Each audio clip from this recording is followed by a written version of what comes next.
Pinapala ng Kamara ang panukalang batas na tax reform na isinusulong ng gobyerno. May dagdag buwis din sa langis at babawasan ng mga sektor na may VAT exemption. Alamin ang pagbawi nito sa report ng saksing si Lay Alves.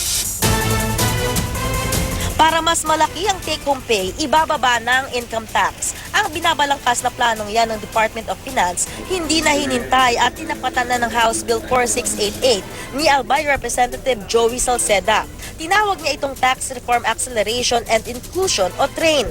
Lahat ng ambition, kailangan tumakbo sa resources. Ito po hindi hagdanan, kundi ito po ay isang elevator kung saan mas lalong mapapabilis ang ating pong pag-angat bilang isang lipunan. Tulad ng tax reform package ng administrasyon na inihanda ng Finance Department, itataas ng train bill sa 10 piso ang mahigit 4 na pisong kasalukuyang excise tax sa gasolina. Magkakaroon na rin ng 6 na pisong excise tax ang diesel na ngayon ay wala pa. Ang pagkakaiba, walang dagdag excise tax sa train bill sa mga susunod na taon kung pumalo sa mahigit $85 ang kada barrel ng Dubai crude na sa ngayon ay nasa $58. Pag mas mataas kasi ang presyo ng langis, lalong malaki ang tax. Pero kahit pa may ganyang probisyon, tiyak pa ring magmamahal ang mga pamasahe at bilihin sa panukalang dagdag buwis sa langis. 0.4% ang itataas ng gasto sa transportasyon at 1.8 naman ang itataas ng mga presyo ng bilihin at serbisyo. Kasabay niyan, mababawasan pa ang VAT exemptions. Ang ititira lang ay yung mga talagang pinakikinabangan ng mga mamamayang mababa ang kinikita. Dagdag pabigat na naman, hindi sa mga mayayaman, hindi sa mga kapitalista, kundi sa ordinaryong mamamayan.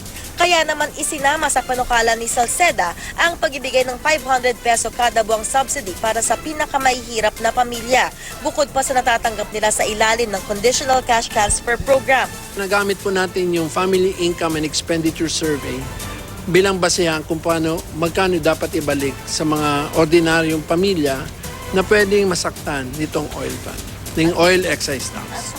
Sa parehong panukala naman, babaguhin din ang income brackets. Kaya 3 milyong empleyado ang madadagdag sa exempted sa pagbabayad ng income tax. Yung pinakamababang buwis naman na 32% ng sahod sa ngayon, magiging 25% na lang kalaunan. Yung commitment ng ating presidente ng kampanya na yung 25,000 and below na earners, tax exempt.